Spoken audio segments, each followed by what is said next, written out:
The Claw.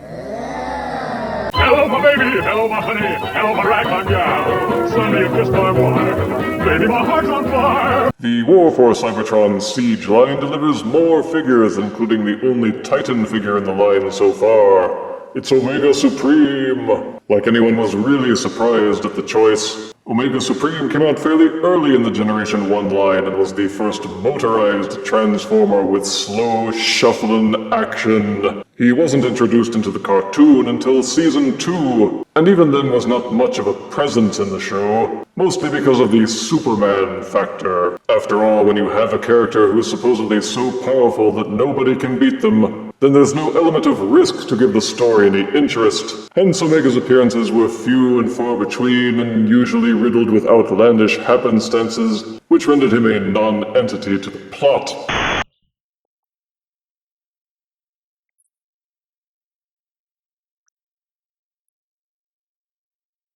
Thankfully, as the series progressed, the Decepticons gained more powerful allies, which allowed them to compete, and made Omega Supreme's presence more plausible. His Generation 1 figure actually wasn't very tall, nor well articulated, but now after 35 years, he has been brought back as a non-motorized Titan figure. The box is massive with a big "We Love You" painting of Omega Supreme in action. Poor Brunt there looks like he's saying, "Pick me, pick me." The top has a shot of the Autobots in some kind of "we bad" pose. The signature arc launching artwork is on the side panel, and on the back, a wealth of photos showing off Omega Supreme's many features and all of his different modes. There is a coded message on the side, but they chopped off half of the letters, making it too big a hassle to solve. So I declare that it says, "You suck, Hasbro." Now that you have been stunned by the glory of the box,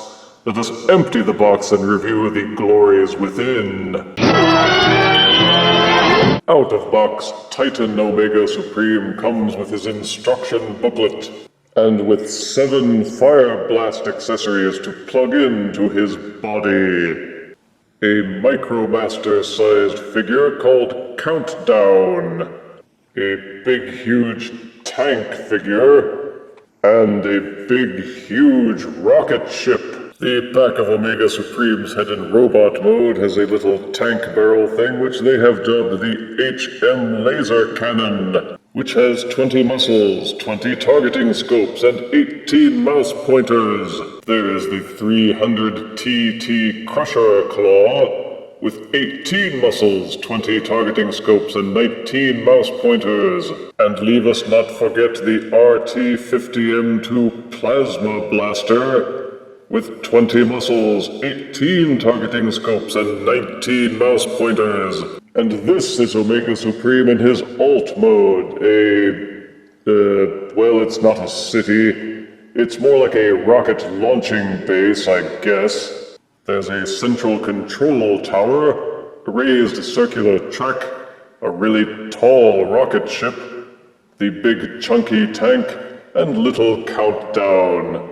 Overall, the base doesn't have as much sprawl as other Titan city formers like Metroplex or Trypticon. The makeup is a bit tighter, though truth be told, that's a bit to its detriment since the track seems a bit tiny. Fortunately, there are playability options beyond the track, starting with the tank. It feels pretty solid and is colored well with gray plastic, yellow and red, with some black and silver highlights. The paint apps are clean, especially the Autobot symbol. You can raise and lower the tank barrel. There's a swivel installed where you could rotate the turret, but unfortunately you can't because the robot head is jammed in here and immobile. But you have to kind of half transform and pull the robot head loose in order to rotate the turret. So the engineering is a bit off there. With the robot head transformed properly and locked into place, you can't rotate the barrel at all. Boo! You can also raise and lower these gun batteries off at the side to cow your enemies with more firepower. With those cannons raised, you can also unlock and unhinge the front of the tank. Opening this panel on the front turns it into a little ramp that you can use to drive up mini vehicles and store them inside. It closes and clamps shut fairly solidly. The tank treads are merely cosmetic, they don't work at all. Instead, the tank rolls on a twin set of these little plastic logs that are underneath the tank.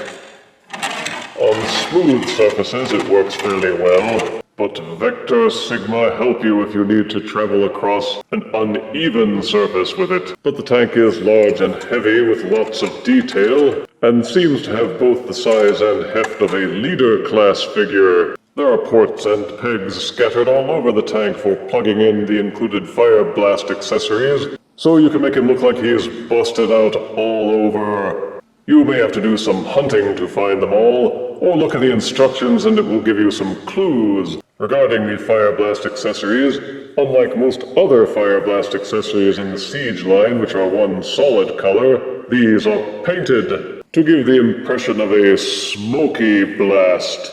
Like with Siege Jetfire, the Fireblasts are designed to stack into each other, so you can plug them into the tank or the base to show off even more massive fake firepower, or turn it into a little Christmas tree around which the Autobots may gather and dance. Tra-la-la-la-la-la-la! Then there is Little Countdown, if that is his real name. His alt mode is a little Land Rover, complete with a tiny satellite dish. He's a kind of cherry red with black tires and a kind of tan color with some of the other plastic. But they didn't do much with him in terms of color or decals. His purpose seems to be to hang out on Omega Supreme and be small so that everyone can see how big Omega is by comparison. His wheels let him run around on the track when he isn't bumping into the Fireblast pegs. You can also flip out this little peg and stick him onto Omega Supreme anywhere you can find an open port. The dish will raise and lower, so will the antenna armatures off at either side. He doesn't seem to have any ports for plugging in any Fireblast accessories. Sorry, Countdown. You may find the instructions unnecessary for Countdown's transformation. You transform him by rotating the car front parts out to form the legs. Then swing the antenna armatures down, and flip the little dish down so it's not sticking out of his back. In robot mode, he's still red and tan, but now with a cute silver face. He's got good sculpting with unevenly sized antennae on either side of his head, and what little paint there is there seems to be neatly applied. Countdown's articulation is extremely limited. The head and waist will not rotate or tilt. The arms will only swivel 360 degrees at each shoulder, and waggle in and out just a little bit. However, the legs will swing forwards and backwards, and splay slightly in and out. The transformation joints mean that he can bend at the knee, but that is the limit of his articulation. And again, his main purpose seems to be merely to be small and tiny within the bowels of Omega Supreme's base, to convey the impression of Omega Supreme's massive scale. Countdown also has a third mode. Flip out the handle peg again, and you kind of half transform the legs by pulling them out and tilting them forward just a little, and then you lean the armatures down until they are touching, and that's it. This is meant to be his weapon mode. The instructions say that you're supposed to plug this into Omega Supreme's shoulder in robot mode. And it's got to be the laziest alt mode I've ever seen. Nothing pegs or tabs in with it. It's just the car hood nudged out a little bit and the arms tilted down. Adding a gun handle peg doesn't make it any less lame, but it does mean you can plug this, whatever it is, onto any open port, or use it as a weapon for any of the Siege line that can support a 5mm peg. If it's supposed to be a gun, it's doing a mighty poor job of it. If it's supposed to be something else, you can't tell what. There are 2 open slots here at either side, which seem that they should be plugging into something. If anyone has found any other Siege Micromasters that slot here properly, let me know. Otherwise, you may as well just leave it in car or robot mode. At least those are more solid. Boo! The track is raised up on these little struts, and you can see why they did it. Because they cover up the robot legs. If the track was at ground level, the vehicles would bang right into the robot's feet. But by raising the track, you kind of remove the purpose for the road because it doesn't go anywhere. It doesn't really connect to the central tower or the rocket. You can only get to the track by using these little ramps on the inside. Even so, why would the tank use this? It's wider than the track is, and can loop the track in a couple of seconds. The tank looks as if it wandered into an amusement park kiddie ride. Only the Micromaster cars and such look like they scale well on it. And then there's the rocket.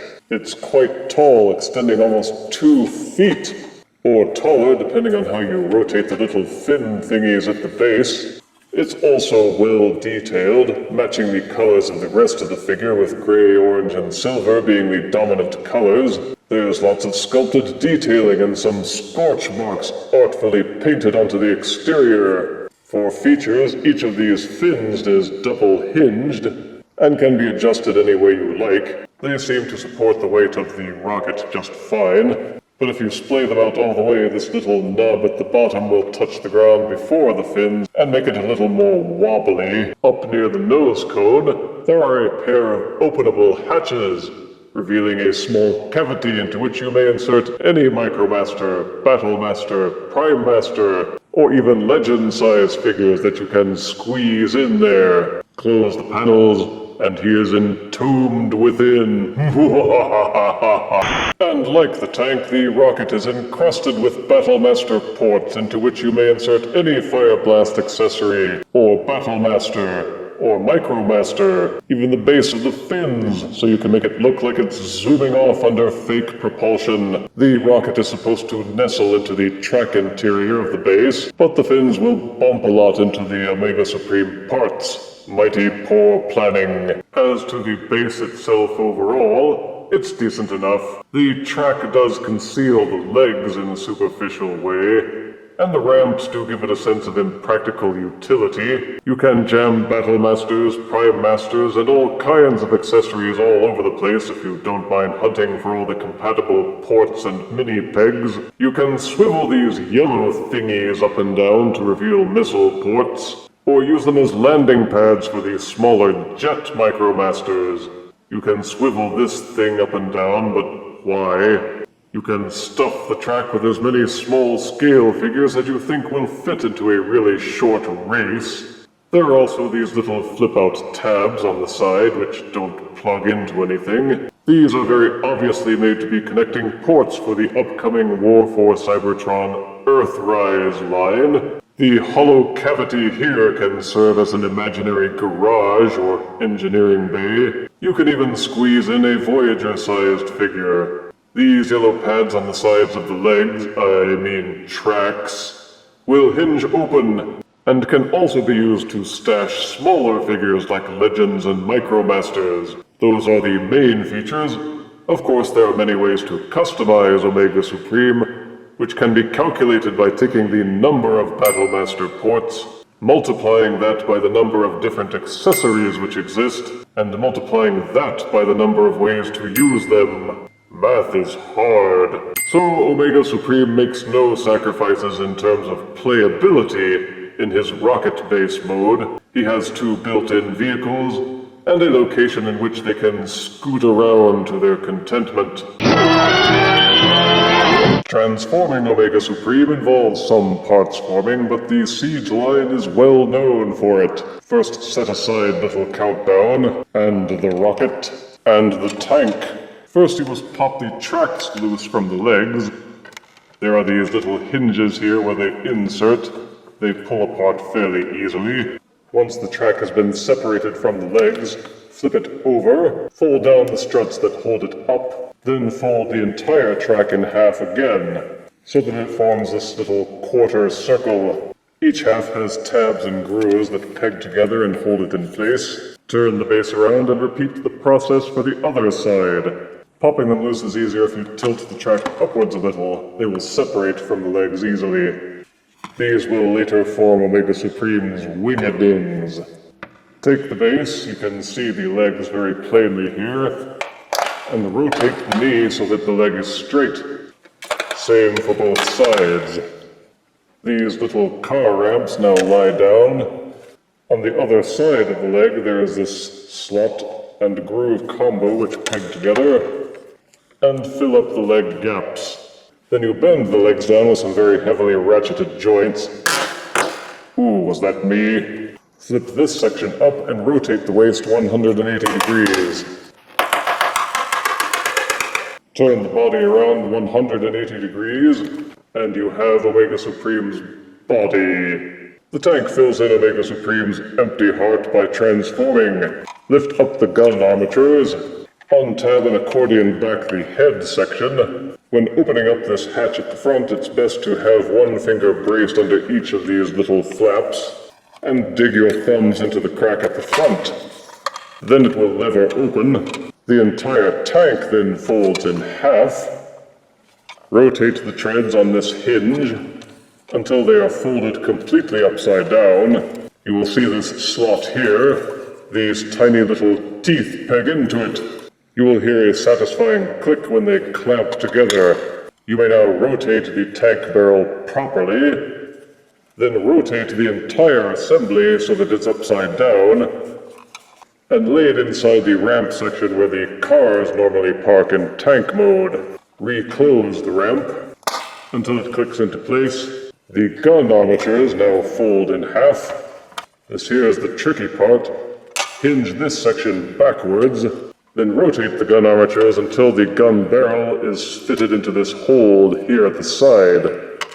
There's a groove here and a little notch under this section. Those will clamp together. That's how you know you've angled and done it correctly. Make sure that Omega Supreme's ugly mush is headed forwards. Fold this little flappy thing on Omega's abdomen down again. And then you guessed it, the whole thing slides in. If you've done it correctly, you'll hear another satisfying click once you've cinched him all together. This notch here will tab into this little groove at the front. Then clamp down these little yellow flappy things at the front, and you will notice that little Omega is shaping up quite nicely. I know what you smart Alex are saying, but wait, Death, he doesn't have any arms, you idiot. Why, you cheeky little... Well, anywho, there's still the rocket. There's some clever engineering that went into this. There's this section at the front of the rocket, and this section at the back. Both of them rotate and kind of screw together when transforming, and they slide apart. You will see these small tabs lining the inside of the front of the nose cone. When transforming to rocket, slide this section down, and rotate until all the tabs cinch into place, then keep rotating so that the tabs will keep it held in. The same applies for the base of the rocket. Just a little twist, and it will pull apart and slide down. Find a seam that untabs and rotates out at both ends of the ship. Then these sections with the red patches pull loose. The entire assembly folds out with this accordion hinge. Fold this section near the front so that it's underneath, and then fold it again so that it's all tucked inside. This is done for both sides. And then this section folds apart and folds in half until the rocket halves are pointing downwards. Fold down the arms and hinge the elbows forward. This black section tabs and folds down. Take the robot body and flip it around. Take the arm section, rotate it so that these cylinder sections are pointing out. You will need to fold out this black tab section. There's a secondary hinge inside that will allow you to extend it outwards. This needs to be done to complete the process, otherwise it won't fit. At the side of Omega's body, you will see these curiously shaped circular notches with the black tab extended out. Slide the arm section into the body, and it will click into place. You will know that you have done it right if it fills in that circular gap. And you are not done with the wingedings either. Lift up this section at the back of the robot. You will see these two tan-shaped slots. At the base of each one of the folded tracks, you will see this gray tab that juts out. Kind of ease the wing in and push the tab in until it clicks into place. Repeat for both sides. And this is Omega Supreme in robot mode. As a robot, Omega Supreme is big and tall, reaching 19.5 inches, not even counting the wings. He's also quite solid and hefty, not feeling hollow or flimsy in any way, and with no glaringly obvious gappage in either the arms or the legs. In terms of proportion, the thorax seems a bit elongated, and the arms are a bit stumpy at the biceps. But he seems to have decent balance and doesn't feel like he's prepared to pitch forwards or backwards, unless you pose him with his balance off center. He's got his faceplate and scuba gear so that he can breathe underwater, I suppose. There is plenty of sculpted detailing to break the monotony of the surfaces. For a change, Hasbro did not seem inclined to include a sticker sheet for this Titan, but they colored him well with no sloppy drips anywhere. And the Autobot symbol nice and vivid on his abs. The head is permanently sealed in his helmet, but you can rotate it around and flip up the HM laser cannon. The gun barrel will raise and lower, and you can rotate it from side to side so that there will be no escape from the fun. The Crusher Claw uses translucent orange plastic and can be opened and closed. Though using it to actually grip anything is awkward and ineffective, there is no lever or hidden mechanics to open or close the joints. They are simply posable to personal preference. Likewise, they seem to have foregone any spring-loaded gimmicks or other whiz-bangs for the Plasma Blaster arm. Being part of the Siege line, Omega Supreme is pocked with ports and pegs. To use for Battle Masters, Titan Masters, Prime Masters, Weaponizers, Micromasters, and Fireblasts. You can raise these panels on his chest to unleash the power of his missile launcher nipples, all of which are cosmetic and won't actually fire anything, but at least they look neat.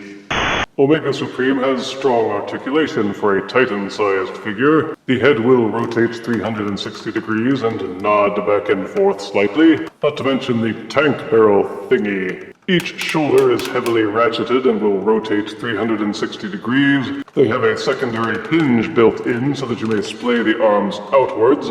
Upper bicep swivel is included. The claw hand has rotating joints with ratchets. Each claw at the end of the claw arm has 2 joints, and the gun arm also has similar articulation, minus the claws. There is a ratcheted 360-degree waist rotation. Each hip joint is ratcheted and will rotate 360 degrees until you start bumping into stuff. Upper thigh swivel is included. Each knee has a ratchet joint, which will allow the shin to bend backwards about 45 degrees. Each foot will tilt inward a couple of clicks on another ratcheted joint. Some of the ratchets feel a little too tight, kind of like Triptychon did, so be careful with those joints. You don't want to wreck the plastic.